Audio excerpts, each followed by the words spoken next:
Bonjour à tous, ravi de vous retrouver sur l'antenne de Sport Plus. Le tennis de table est de retour avec le top 12 européen version 2012.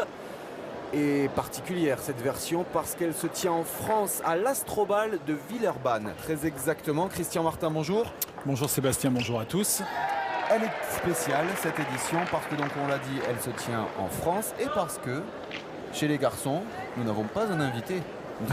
Nous avions un qualifié, pour qualifié, ce top 12 en tant que tête de série numéro 4, Adrien Matenay. Malheureusement, Adrien Matenay, il n'a pas pu défendre ses chances à 100% puisqu'il s'est blessé un petit peu aux côtes. Il a été éliminé en quart de finale de ce top 12 européen par Shen Weixin, que l'on verra tout à l'heure. On vous propose donc de suivre tout simplement les meilleurs moments de cette dernière journée avec les deux demi-finales hommes, en tout cas les meilleurs moments, puis les meilleurs moments de la finale dames et la finale de ces messieurs. La première demi-finale garçon, elle met aux prises ici, vous le voyez, Vladimir Samsonov. C'est un visage connu si vous êtes adepte du ping sur Sport Plus. Il est en rouge en haut de votre écran. Et face à lui, un petit jeune que vous découvrez peut-être. En tout cas, nous, on l'avait déjà vu quelques fois, notamment lors des championnats d'Europe en Pologne à Gdansk. C'est Kirill Skashkov, le russe. 25 ans, donc 10 ans d'écart entre les deux messieurs. Et c'est une des valeurs montantes du circuit européen en tout cas, Christian. Oui, il est surprenant depuis le début de saison. Il s'est installé un petit peu dans la régularité maintenant. C'était un joueur un petit peu tout fou il y a encore 2-3 saisons. Il a une technique, on va le voir, très très complète avec un peu cette école russe, solide côté revers. Il affectionne d'ailleurs de démarrer même sur les balles milieu de table avec ce revers justement. Et puis il est capable bien sûr derrière d'accélérer. Il est relativement solide aussi dans tout ce qui est petit jeu, donc service et remise. Alors quelquefois il a tendance au niveau de la concentration à laisser échapper 2-3 points par set et ça peut lui coûter cher. Mais c'est vrai que depuis le début de cette rencontre face à Samsonov, il fait quasiment jeu égal avec Vladimir, que l'on connaît bien sûr beaucoup mieux. On a eu maintes fois l'occasion de le voir jouer, de le commenter. Il est peut-être un petit peu moins saignant cette saison. Il a eu une chute assez vertigineuse pour lui au classement mondial, puisqu'il était encore dans le top 10 en début de saison. Et là, il se retrouve quand même beaucoup plus loin maintenant. Et on le sent moins serein. On le verra, même lors de ce top 12, il a quand même des passages beaucoup plus difficiles. Ça lui arrive de perdre 3-4 points d'affilée alors qu'on sait que Samsonov, quand il était devant, généralement on ne le revoyait plus. Vladimir Samsonov qui a toujours été dans le top 10 depuis 10 ans maintenant et ça fait 2-3 mois là qu'il en est sorti de ce top 10. Il est aujourd'hui numéro 13 mondial, le Biélorusse. Alors bien sûr un quadruple vainqueur du top 12 européen en 98, 99, 2001, 2007, triple champion d'Europe, triple vainqueur de la Coupe du Monde. Bref, le palmarès il est assez conséquent. Mais c'est vrai que là, il est en difficulté dans cette rencontre. Alors même si, vous l'avez d'ailleurs probablement vu, il mène 3-7-2 dans cette première demi-finale. Il est en difficulté dans cette sixième manche. Il est mené 6-3 par Kirill Skashkov qui fait lui partie donc de la nouvelle génération russe avec Alexander Shibaev notamment. Les Russes sur qui il va falloir vraiment compter dans les par équipes à venir. Parce qu'avec Smirnov, avec Skashkov et avec Shibaev, ça commence à devenir quand même mignon. Ouais, c'est une jeune génération avec beaucoup de motivation à l'image de la génération française. Et on l'avait vu à Gdansk lors des championnats d'Europe. Les Russes étaient présents et bien présents. Et puis ils confirment avec effectivement leur présence ici au top 12 et surtout les résultats qu'ils font tous, puisque Smirnov a été impressionnant aussi dans les matchs de poule.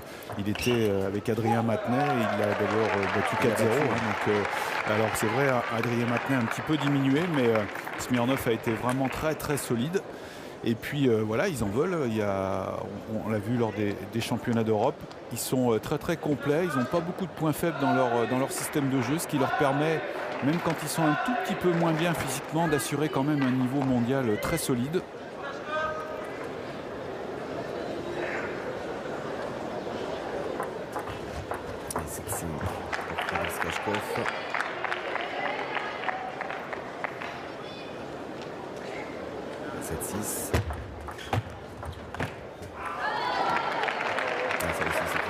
Vladimir Samsonov, le petit jeu et la remise de service. Même si c'est vrai qu'il est un tout petit peu moins, là encore, redoutable depuis le début de saison dans ce compartiment de jeu, Samsonov. Il a un petit peu plus de mal en remise de service maintenant et puis surtout il a du mal dans le jeu pour enchaîner et puis essayer d'imposer un petit peu sa puissance et surtout sa variation. Il est un tout petit peu plus lent, je trouve, dans les enchaînements.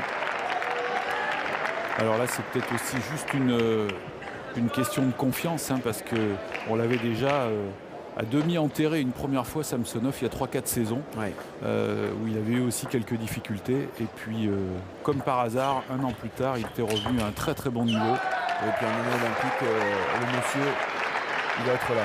Et moi, c'est probablement ses derniers Jeux olympiques. Bah, c'est ce qu'il faut lui souhaiter à lui et à Timo Boll, bien sûr, absent de ce top 12. Hein, ils ont déclaré forfait 48 heures avant, ouais. Ainsi que Michael Mays. Pas super classe d'ailleurs. Non, c'est pas la première fois et c'est vrai que ce top 12 est malheureusement un petit peu boudé par les meilleurs joueurs depuis quelques années. Alors c'est vrai qu'il n'a pas la même signification que par le passé, quand il y avait une poule avec 12 joueurs, ouais, et tous les joueurs se jouaient. Là, c'était une épreuve qui était vraiment très intéressante pour les joueurs et pour les spectateurs. J'ai eu l'occasion, moi, de disputer en tant que joueur avec l'ancienne formule. Et c'est vrai que c'est quand même... oui. Et oui, ça existe depuis très longtemps, le top 12. C'est une des premières épreuves européennes avec les championnats d'Europe qui a été créée. C'est pour ça qu'ils la maintiennent d'ailleurs, c'est qu'il y a vraiment toute une histoire autour de ce top 12, même si aujourd'hui elle est moins révélatrice que par le passé. Mais malgré tout, les joueurs disent qu'elle est difficile parce qu'il faut quand même disputer d'abord les 3 matchs de poule et puis derrière, si on veut aller au bout, les quarts, la demi et la finale. Ce qui fait la bagatelle de 5 matchs pour gagner. Et les joueurs n'ont plus vraiment l'habitude maintenant de disputer 5 rencontres en 2 jours.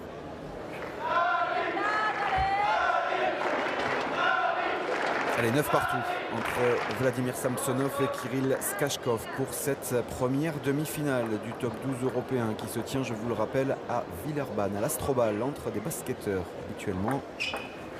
Oh, qu'il a mal joué. Le coup réflexe de Kirill Skachkov, mais bien aidé par Vladimir Samsonov. Et oui, dans la raquette cette balle. Alors c'est sûr, hein, c'est tentant la diagonale de jouer fort. Et là, très beau réflexe de Skachkov, vraiment. Et balle de 7, balle pour s'offrir une belle en faveur du Russe.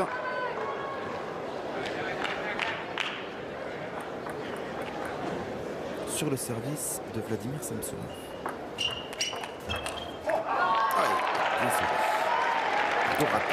Ouais, un petit peu de précipitation hein, sur ce deuxième revers. C'était bien vu, bien joué de chercher la ligne droite, mais il avait le temps. Et il lui manquait un petit peu d'application, un peu de concentration.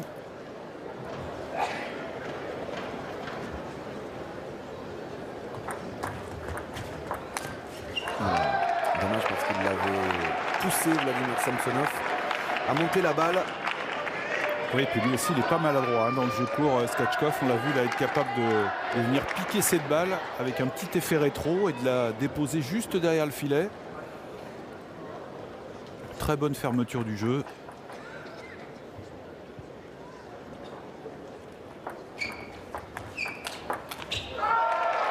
C'est gagné.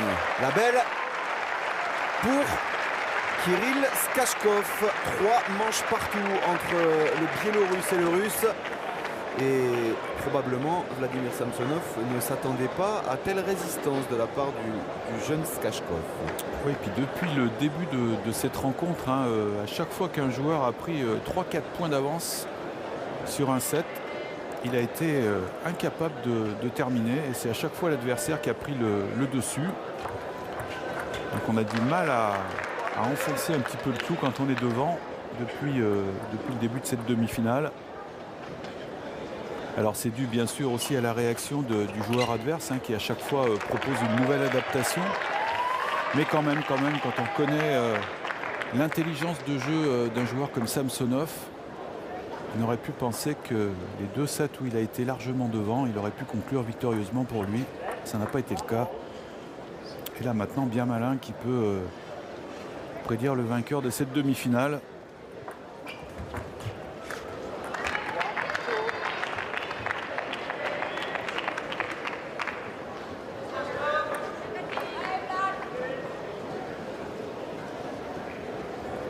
Samsonov qui jusqu'alors avait eu un parcours assez tranquille, puisqu'il avait démoli tour à tour Marcos Freitas, le portugais, et Adrian Krizan, le roumain, pour après se défaire de Tokic en quart de finale. Alors c'est vrai qu'il a eu aussi un tableau assez favorable pour lui, effectivement, même s'il faut toujours se méfier de tous les joueurs, bien évidemment, hein, mais Tokic, d'ailleurs, on l'avait vu à son avantage lors des derniers championnats d'Europe, accédant à la demi-finale notamment. Et il a confirmé là aussi sur ce top 12 que c'était un client. Un petit peu lent, un Skachkov là sur les jambes. Ah, c'est peut-être ce qui lui manque à ce joueur russe, un tout petit peu plus de vitesse par moment, que ce soit de déplacement ou d'enchaînement dans les coups. Parce que sinon il est vraiment très complet, bon au service et remise, on le disait au début du match. Et ça se confirme face à Samsonov.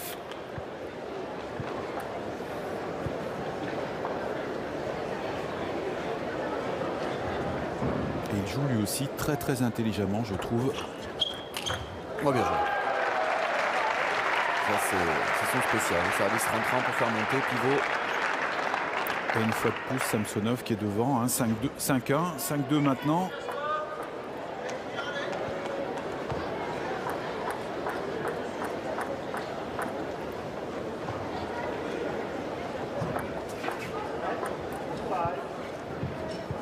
Skachkov en revanche qui lui en poule avait eu quelques clients, hein, puisqu'il est tombé avec Bastian Steger et Shen Wexing. Il a perdu assez largement sur Shen Wexing, mais il a battu Bastian Steger. Et après, en quart de finale, c'est là où ça devient intéressant. Il a quand même éliminé Alexei Smirnov, qui était en feu. Hein. 4-2 entre ces deux joueurs qui se connaissent par cœur, hein, c'est vrai. Alors, ils étaient tous les deux un petit peu moins performants au service. Mais en tout cas, Skachkov a joué vraiment sans aucun complexe depuis le début de cette compétition. Alors certes, battu sèchement, vous l'avez dit Sébastien, par Shen Wexing. Il n'aime pas trop les défenseurs, hein, Skachkov. Il manque encore un petit peu d'expérience face à des joueurs de défense. Et on sait que le meilleur moyen de bien jouer face à des défenseurs, c'est d'en rencontrer souvent. Et malheureusement, il y en a tellement peu en Europe que c'est difficile pour des gens qui n'ont pas toutes les velléités au départ d'être forts sur défense, de progresser.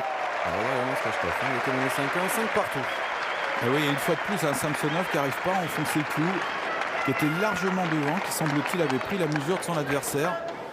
Et on le sent un petit peu groggy par moment au bout de la table. Il a laissé revenir Skachkov qui certes a très bien joué, hein, notamment sur les premiers démarrages. Il a été très précis.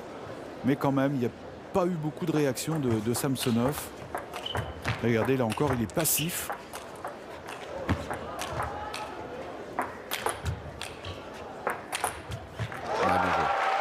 Avec un peu de réussite pour Skachkov, mais la réussite, il la provoque. C'est lui qui prend l'initiative. C'est systématique. Oui. Il est plus entreprenant, hein, quand même depuis les 4 points de retard qu'il avait. Et là, la balle est trop courte, beaucoup trop courte. Derrière, il peut finir le point ligne droite.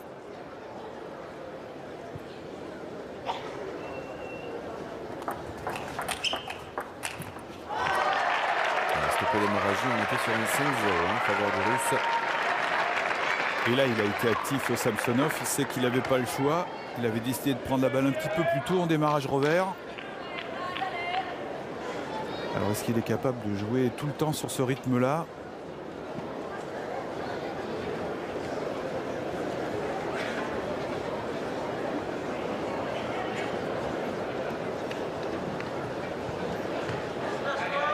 De 10 ans d'écart entre ces deux joueurs. Vladimir Samsonov, 35 ans. Kirill Skachkov, 24. Le Russe qui pointe au 32e rang mondial. C'est pas loin d'être sa meilleure place jamais atteinte.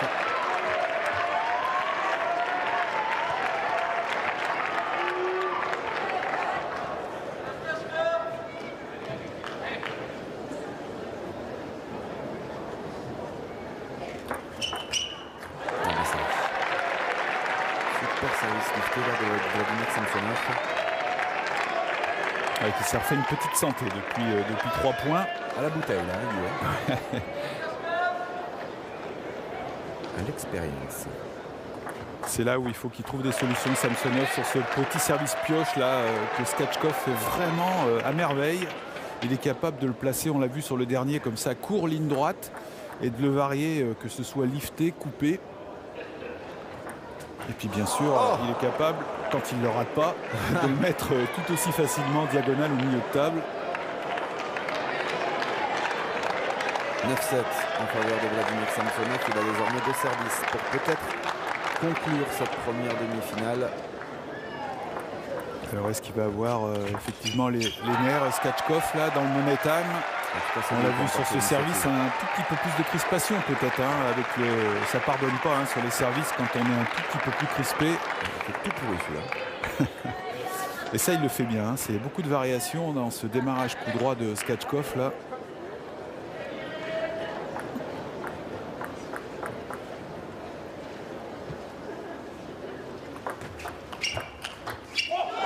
C'est bien joué, c'est très très bien joué et c'est surtout bien joué au service, je trouve, ce spécial Samsonov là, d'aller chercher le plein coup droit comme ça au service.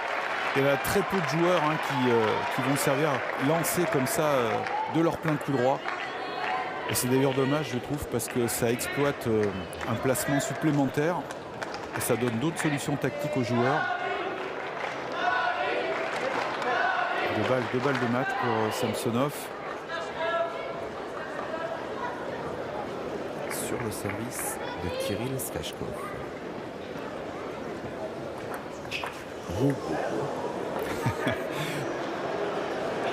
Chaud. Bon, là, il va l'assurer milieu de table parce que pourtant il n'a pas le choix.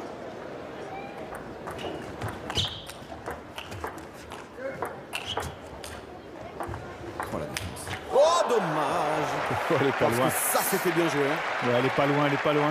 Casser le rythme des ballottes en envoyant une Patrick Schiele défense là comme ça. Oui, puis elle était bien jouée, la balle était assez basse, difficile à forcer pour Skachkov, puis l'amorti par contre est très très haut. Dommage, il a manqué d'un tout petit peu de vivacité Samsonov en revenant à la table. On voit qu'il n'est pas défenseur, il n'a pas cette habitude là de déplacement en profondeur. Allez, encore une balle de match en faveur de Vladimir Samsonov, toujours sur le service de Skachkov. Ouais, c'est bien joué. Oh là, magnifique. C'est bien joué, bien enchaîné, parfaitement enchaîné derrière ce service rentrant. Ouais, il était parfait, ce démarrage vraiment bien placé, très bas, avec beaucoup de poids. Il est parti de la raquette, là, superbe. 10 partout. Une finale indécise jusqu'aux derniers instants. Les avantages de la belle. Et vous essayerez de remarquer quand Skachkov prendra le service, sa prise de raquette, très paradoxale, et qui lui donne une très bonne mobilité au niveau de la main pour exécuter ce petit service pioche. C'est bien joué. Il est allé vite au rebond pour contrer cette balle. Balle de match en faveur de Skachkov désormais. Oui, par contre, encore beaucoup de passivité du côté de Samsonov. Il n'a fait que subir tout l'échange. À aucun moment, il a pu reprendre l'initiative du jeu. Superbement placée cette balle. Magnifique. Et regardez bien cette prise de raquette dont je vous parlais tout à l'heure. S'il y a un gros plan. Le doigt. Il n'a plus un seul doigt quasiment sur le manche de la raquette. Regardez comment il la tient. Et ça lui donne beaucoup de dextérité. Solide, solide. Le petit coup de poignet. Le tout petit coup de poignet pour faire dévier cette balle. Il a de la chance quand même un peu, parce qu'il était sous pression sur cet échange. C'est encore Skachkov qui avait pris l'initiative du jeu. Et dommage pour lui, il oublie un tout petit peu d'avancer sur la balle. C'était bien joué en tout cas, tactiquement.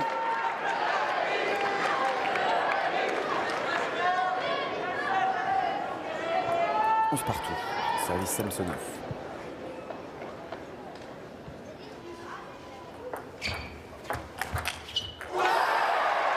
Le milieu de table, alors que cette balle était montée très haut.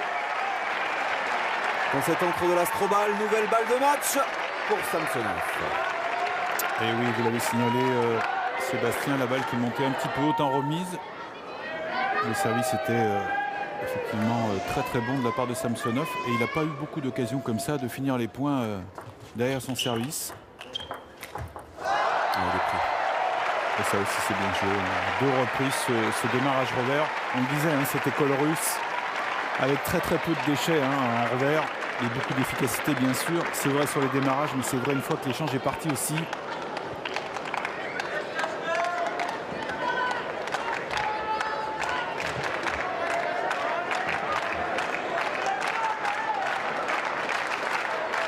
Bien rempli le palais des sports de l'Astrobal.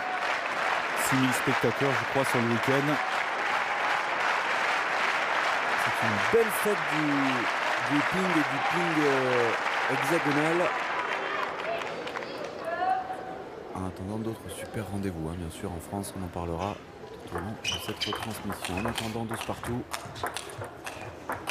Peu de réussite. Non, mais de toute façon, il est 50 cm, 1 mètre trop loin par rapport à sa ligne de sol habituelle. Vladimir Samsonov, il est agressé. Et c'est surtout Sébastien qui pourrait se permettre, même en étant effectivement un petit peu loin, d'enchaîner plus vite quand même avec le bras.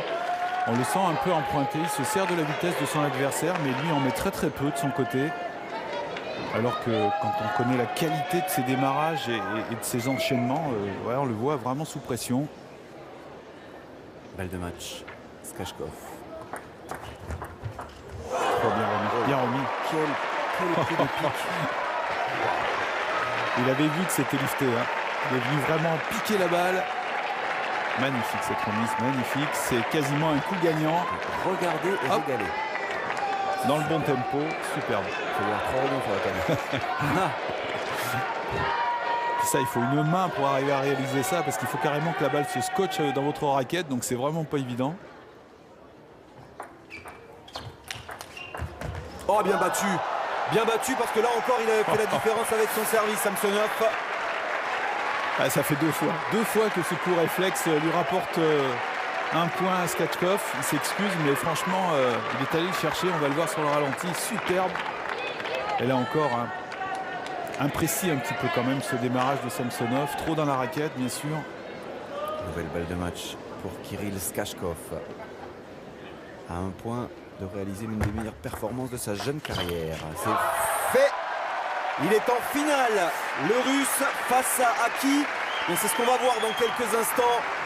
Il sera face soit à Shane Weixin, l'Autrichien, soit à Dmitri Ovtcharov. L'Allemand est l'un des grands favoris de cette édition 2012 du top 12 européen.